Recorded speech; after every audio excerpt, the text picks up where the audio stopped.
I got to tell you, the idea that we are making it seem normal for protesters to be standing outside in a Washington, D.C. street, chanting and disrupting the ability of a Supreme Court justice to actually eat dinner is crazy to me that we have reached this point. Now, I want to read you the details here from this story, and I'm reading from Daniel Lipman, who shared this.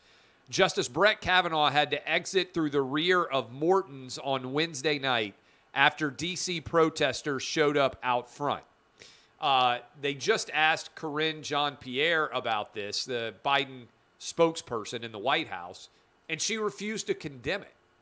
And the marshals in the Supreme Court, remember, they just tried to kill Brett Kavanaugh not very long ago. Just a couple of weeks ago, there was an assassination attempt. A guy showed up armed at his home, a left-winger who wanted to kill him, so Roe v. Wade didn't get overturned.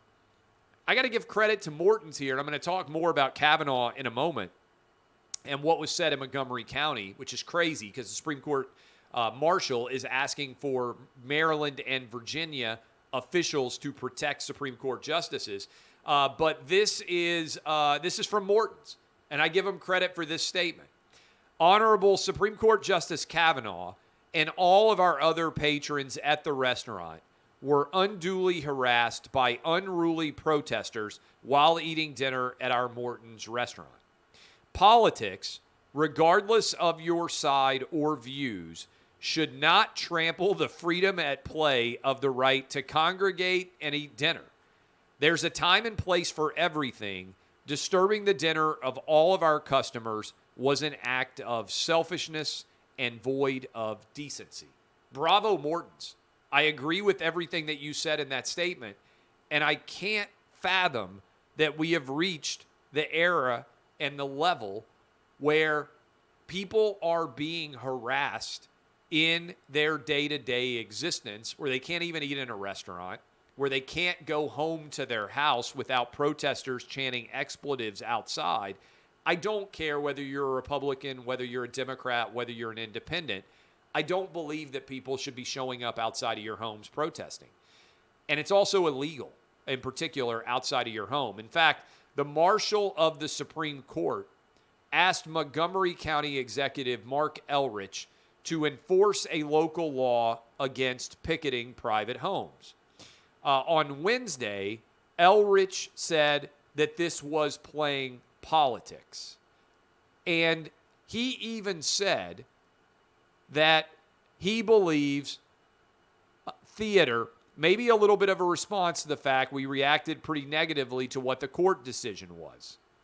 He said that I think all you've got to do is look at Russia and get an idea of where you don't want to go.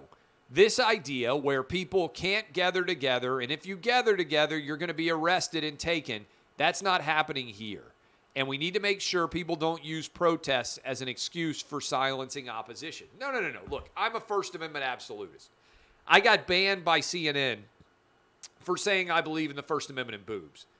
You don't have a right to show up outside of a private residence and intimidate someone who is trying to live their life inside, especially someone, God forbid, who's got young kids.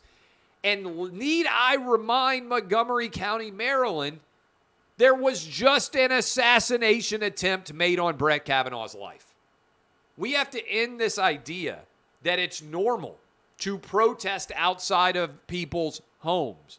We have to end this idea that it's normal to protest outside of a restaurant where somebody you disagree with politically is having dinner.